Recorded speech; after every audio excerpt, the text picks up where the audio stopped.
So, what if we could have a balanced, energetic, vibrant body and mind and keep it for most of our lives? So, my guest today is Kerry Dell, and she's going to give us some tips on how to achieve this. Kerry's been described as a life-changing guru, an alchemist, marriage miracle worker, and transformational whiz. So, welcome, Kerry. Kerry has been helping people bring their bodies and minds into balance for over 20 years now, and she works with corporates to help them to educate them on strategic intervention, nutritional science, behavioural change, and food psychology. This is to help them improve the well-being of their workforces, which in turn improves productivity and creates happier and healthier teams. So recently we've all experienced some level of loss, and that has caused some of us to adopt some less than helpful habits, and including overeating or emotional eating, and perhaps even increased alcohol consumption. So there's been a ripple effect of emotions. So now is a great time for us to get our bodies and minds back in check with some guided ease. So welcome, Kerry. And before you provide those tips for us, would you like to tell us a little bit about yourself and your business? Yes, thank you so much, Kayleen. It's just wonderful talking to you. I know the first time we chatted, everything was just like, wow, it's so awesome just to find like-minded people that are just wanting to make a difference in the workplace. And that's really where my passion comes from. So yes, the company is called Workforce Vitality, and that's exactly what we go for. We totally believe that if you look after your workforce looks after your bottom line.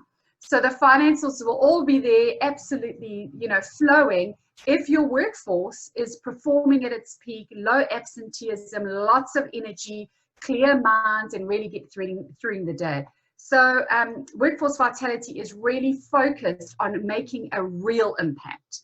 We're not here to put up different posters and go, yes, we tick a box. This is about making an impact in your individual employees' lives. Because we truly find that when companies look after their staff, there's such a loyalty that happens as well. And really the reason why I got into this is that my journey started in natural health over 20 years ago when I started studying nutrition, because I was trying to put my body back into balance. I was diagnosed at the age of 11 with scoliosis. I was kind of living in chronic pain most of my adulthood. And I know people that live in pain, it's really hard to focus. It's really hard to give of your best.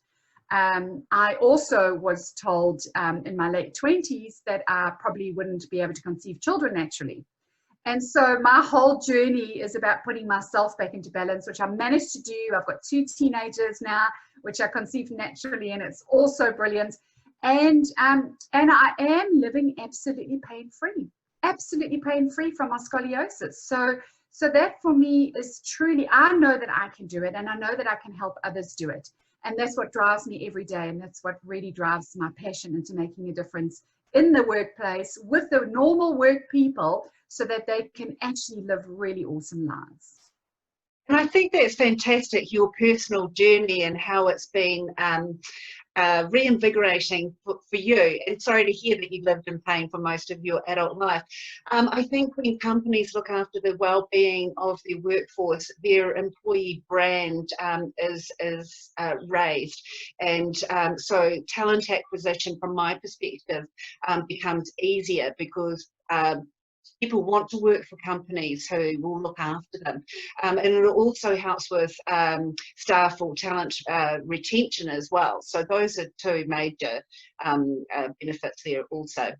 So, okay, so let's move on to your tips. So we'll start with first one. So, well, my first question. So, have you been seeing change in the well-being of employees post-COVID-19? It's been such an interesting journey, this, Kayleen. It really has been an interesting journey to watch and see how people have reacted, because obviously it was so lovely that people adapted to the Zoom calls and they were like able to work from home and we can keep going. So that's been wonderful. But what has happened is that people have been sitting behind a computer far too much. So they have been feeling aches and pains in their body because possibly it's not the computer's not at the right angle. They've been working at the kitchen table. They've been stressed because they've had to run a house at the same time. So there has been added stress on them, definitely added stress on their posture when they've actually been sitting, in positions for long periods of time. I mean, I've spoken to people and they've been on Zoom calls for 6-7 hours straight. Where when you're in a workplace, you get up and you walk around, or you'll go and meet a colleague for, make a cup of tea or coffee or whatever it is. So you kind of do stretch every now and again. And I just find people that have been, working from home are worried about losing their jobs. So they've been putting more effort in. And, with the more effort in, there has been some emotional eating has crept in because, it's been easy. The fridge has been really close. And so the emotional eating has crept in. And the dedication to the company has been there. So now it's a matter of, right, we're getting back into the workplace, which can be very, it can cause anxiety for people because now, oh my goodness, is this workplace, is it going to be safe? What is going to happen with my immune system? Is it going to be able to handle what I come in contact with? So I've been kept in this little bubble for a while now.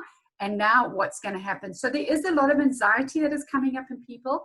And I think because of what's happened to us, one of the huge, we've got, human needs, really top human needs. And one of the top human need was the need for certainty. And when COVID-19 hit the world, that need for certainty just disappeared off most of our radars. There was no certainty in our place, which causes stress and anxiety even more. So I think what employers have to be very aware of, and really top leaders, is that the stress and anxiety might not be seen right now, but it might be seen in a couple of months to come as well.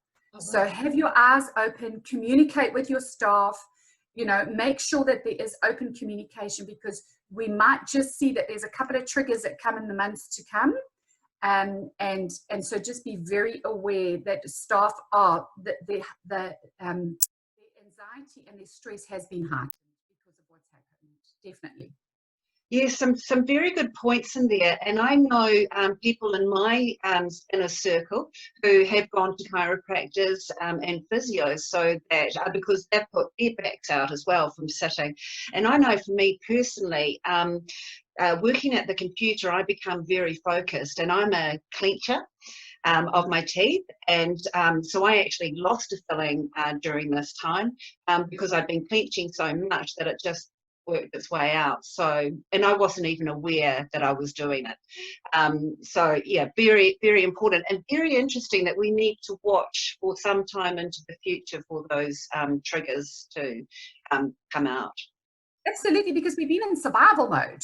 Yes. We are resilient. Human beings are so resilient. So we've been in survival mode, and it's like, okay, now, how's everything going to go? How are we going to cope? How are we going to? So it has been a lot of survival. There's been huge amounts of adrenaline running through our body because of that. And that will play out in the months to come. So if a staff member happens to ask for a little bit of time off, really be, I'm asking, like, be a little bit lenient, going, they actually do need it, because they do need a little bit of time to readjust, to this normal that we're going into, and readjust to, wow, I was able to cope. I was able to survive. I got through this. Now what's next? And yeah, the what's next might come in ebbs and flows. Yeah. Okay, thank you. Okay, let's move on to point number 2. So how has COVID-19 impacted our stress levels? Yeah, just absolutely exaggerated them. I really, really do believe. When we were allowed to go out and do walking and things, I did see a lot of people walking, and that was really good. And a lot of people were out, but we didn't see a lot of people. A lot of people really also hibernated, and they kept into their bubbles. And so they weren't able to release any of the stress. They weren't able to let go of the emotions that they were feeling. And so these built up emotions get built up inside of us, and they are going to come out at some stage. There will be a trigger for them. And so that's what we've got to watch for, is how is that trigger going to actually occur for different people. So definitely, and also, you know, watching the news all the time, watching what's happening around the world. You know, a lot of people in New Zealand have people living all over the world. They have family and friends everywhere. So now you are worried and you're stressed about them as well. So it's not just about your situation, but it's about what is happening to my family and friends across the world. So definitely we've been more in tune to global circumstances. And yes, we've managed to get to level 1 and we're here, but what is happening on a global scale as well. And then, you know, people are worried about what happens when our borders open up, you know, then we out into the big wide world, but what happens? So there's still a lot of uncertainty, but for now, I think it's really good to get under control what we can, get into a good routine, and focus on, you know, where we can actually bring the stress levels down right now. And it just popped into my head, we need to be mindful that although a lot of us really enjoyed the lockdown process and really enjoyed the people in our bubble, we must remember that not everybody was in a healthy bubble either. So I can't imagine the trauma that some people would have suffered during this time. And people don't typically take their home life to the workplace. So if they are triggered by something, we have to be mindful of that as well. Yeah, absolutely. I agree 100%. I've heard from teenagers that they were not happy during the bubble, you know, and that there's conflict between parents happening. It could have been quite a traumatic time for teenagers. Yeah. Okay. Okay, let's move on to point number 3. Oh, so this is great. So can you give us 3 tips to reduce the stress in our lives? Yes, and I love giving some tips, because it's, you know, we think that there's huge things that we need to do, but really there's quite simple things that we need to implement. And if we can make the simple things into little habits and do them daily or a couple of times a day, it helps hugely. So the first thing I'm going to talk about is breathing, but really, really deep breathing. And it's just because I see this all the time. I also work in a clinic situation, and I see this when I'm assessing people. When you're stressed, your veins, your arteries, your organs, everything constricts, everything gets tight.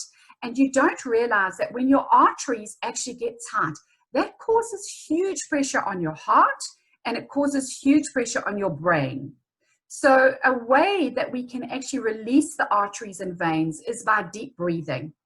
So really, whenever you're feeling a little bit stressed and anxious, deep breathing. So you breathe in. I always recommend breathe in for the count of 5, hold for the count of 5, breathe out for the count of 5. And by that time, you're actually just slowing down the system and expanding the veins and arteries, getting your circulation flowing. And that's what we're needing, because the minute we're all tight, and you've seen this, you know, over and over with people, their muscles get all tight as well. And the muscles get tight, and they trap the nerves that are trying to get through there, and the pain starts coming in. We have to release our bodies. We have to. And so the top way is breathing.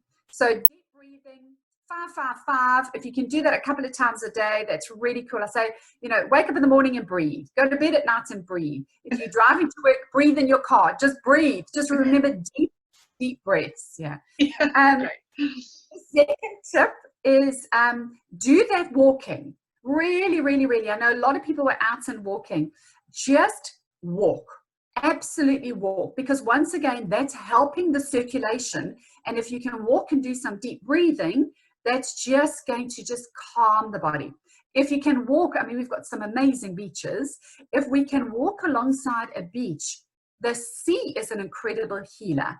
And people, you know, can just relax, watch the waves, you know, just gently coming onto the shoreline. Here, listen to the sea, you know, just breathe in that air. That is hugely calming and big healer, a real, real big healer. And then my final tip for de-stressing the body is really journaling. Now, a lot of people say, I don't have time. I really don't have time to, you know, get out the journal and do anything. But if we can write down how we're feeling, we actually get it out of the body. You know, when we hold on to all these emotions inside us, it triggers the physical.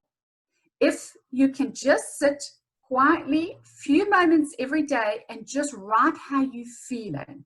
You know, I'm feeling sad, I'm feeling angry, I'm feeling happy, I'm feeling whatever it is, whatever you're feeling, put it down on paper, because it actually just gets it out of the body. It gets the emotion out of the physical, which means the physical can get stronger and deal what it needs to deal with.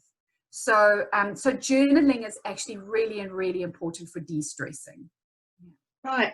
And it probably sounds logical. Well, it is logical that our mind affects our body and vice versa. But I don't think we often think about that association and really think by doing something for my body, I'm doing it for my mind as well. So those are really great tips. And it's amazing how the breathing topic comes up quite often, because many of us are shallow breathers. So that deep breathing tip is really handy. Thank you. Good, good. Okay, so now let's move on to point number 4. Can you give us some tips on how to acquire a vibrant lifestyle?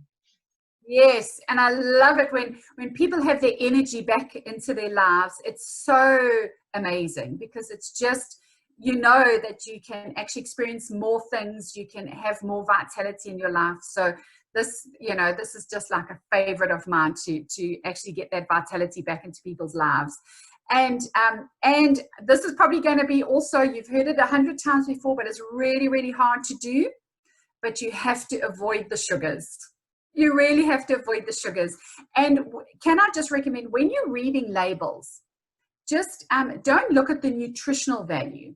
Look at the ingredients. It's the ingredients, and sugar gets hidden. There's 65 different names to actually, you know, the name of sugar is 65 different ways that they kind of, you know, can hide sugar in different ingredients. So anything with sugar or corn syrup or anything with syrups around it, you know, just avoid all of that. And I'll tell you why. Our body looks at sugar as if it's poison. It really is toxic. It's very, very toxic for our bodies. So with a buildup of sugar in our body starts becoming really, it starts working very slowly. It cannot work at the full vitality and the full function. So sugar is actually 8 times more addictive than cocaine, and affects the brain just like cocaine. I've seen brain scans of a cocaine addict and a sugar addict, and our brains are exactly the same. So it really does affect. That's where people talk about brain fog, and that's when they've got too much sugar in their bodies. They cannot think clearly. They cannot make decisions clearly if there is too much buildup of sugar. So the cells definitely alter, and there is definitely a buildup of toxins in the body when we have too much sugar. So it's a big one. It's really a big one, and it's really hard because it's hidden everywhere. But if you can introduce more natural sugars like fruit, more fruit and veg, that would be really, really awesome. And really be aware. So, you know, if you start taking sugar out of your diet, be aware that if there is something that sweet comes up, you know, just have one of those a day. Don't have sugar breakfast, lunch, and dinner. You know, if you can go, okay, I'm cutting down, but, you know, cut down so that you only have one of it a day. That would be a really, really good start, because it affects your body more than you actually realize. It's really, really no good. So my first big tip is no sugar. That's really, really massive. And then you were mentioning earlier, this connection between our mind and our body is very real. And because we live such busy lives, we don't often stop and connect. But what I want you to really think about is listening to your body. Because your body is actually always communicating with you. It really is always communicating. It's communicating with you when you're feeling tired. When you feel tired, your body really does need to heal. So listen to your body. And even if you just sit and take a couple of deep breaths, you know, I'm not saying that if in a work day you're tired that you must go and have a sleep. I'm saying just step back from what you're doing and take a few deep breaths, just to give yourself a little bit of a chance to recharge your body. Listen to your body when you put different food into your body. because everybody is different and everybody's bodies react differently. And sometimes, you know, you put something in, like you eat a sandwich and you go, oh my goodness, I feel very bloated after that. Or, you know what, my stomach's actually really sore. Then that's a sign to say that your body didn't like that. Don't do it again. You know, just don't do it again. It really didn't like that. So if you can start tuning in and listening to your body, you know, listen to your body. What does it want? I promise you now, it's communicating with you and it will tell you what it wants.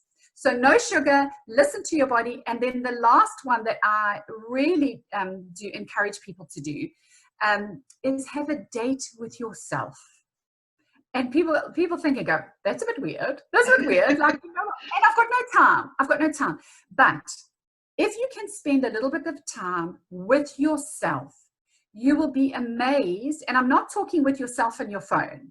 And I'm not talking with yourself in your laptop or yourself in a book. All of those distractions must be away. I'm talking about you with you. So giving yourself sacred attention. The absolute magnificence that comes out of that is that you will find out what truly inspires you. You will find out what you're truly passionate about. You will find out what your true purpose is. So you will actually get more connected to you by having a little bit of spare time with you and just getting to know you better. And that's what leads to a really vibrant life, is finding that spark inside you, finding what inspires you, finding what your passion is. And it's often as simple as just having a date with yourself. That's all you've got to do, is spend time and have a date with yourself. So I hope those helped. Yes, so I've got 3 questions, so I'll just ramble them off and then you can address them. So if somebody has a very heavy sugar diet, should they wean themselves off gradually? And then the next comment I really want to make is, I know that sometimes people, they'll have lunch and then they feel very tired after lunch. So what is the food type that's making that happen? And when you say have a date with yourself, how do we do that? Are you saying sit in a chair much like this, close your eyes and just be? Is that what you're talking about? So I'll hand back to you, those 3. Cool. Okay, so sugar is a big one. So if you have a diet already high in sugar, what I do recommend is that you load up with loads of fruit. So you add fruit in before you cut out the other sugar, because if you just cut it out, your detox is going to be quite hectic. It really is. Your body will feel that. Whereas if you load up with lots of fruit, your body goes, okay, I'm getting the sugar, natural sugars from the fruit. Your detox is much gentler. It goes gentle on your body. And then eventually you wean off the fruit so that, you know, you don't have to have as much as that. So high intake of fruit, cut your sugars out, and then slowly you can reduce your fruit as well. So that's the first one. The second thing is that afternoon slump. So that afternoon slump hits so many people, and that really happens because you've had a lot of sugar in the morning.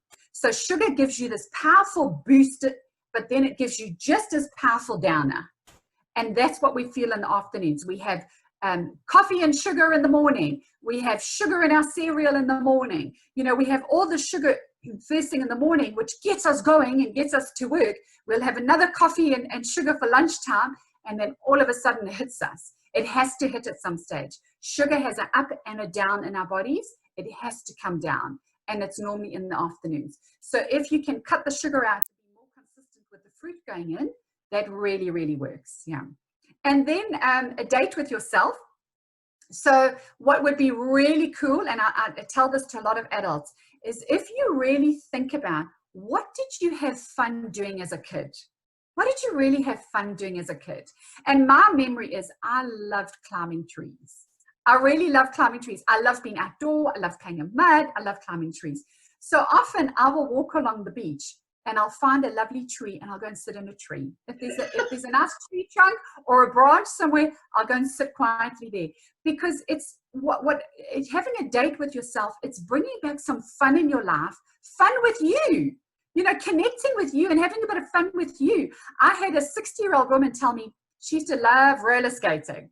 Roller skating was big for her. She said, how am I going to get back onto my roller skates at this age? anyway, she managed to get, and she managed to, because they were in her garage. Her old roller skates were in the garage. She got them out, and she managed to go up and down the driveway, and that was like massive for her. It was absolutely massive, but how wonderful to be able to do something like that. So, so really, really, you know, play, have some fun, and do things that really connect you to you. And whether that's being in the garden and having some fun, you know, digging in the soil, or whether it's actually sitting with a journal quietly and knowing that you're actually just connecting to yourself, that's also good. If it's having a bath and, you know, putting candles out there and nice smelly stuff because you're worth it, you're worth spending that extra time and effort on, then do that. So it's really something that brings you pleasure. So date yourself, bring yourself some pleasure, and then tune into what really inspires you. You know, what drives you? What is your purpose? If you sit with yourself and ask those type of questions, you'll be so surprised. All the answers are there. They're all there. That's fantastic, Kerry, and just thank you for helping so many people. So you not only help corporates, but you also help individuals as well.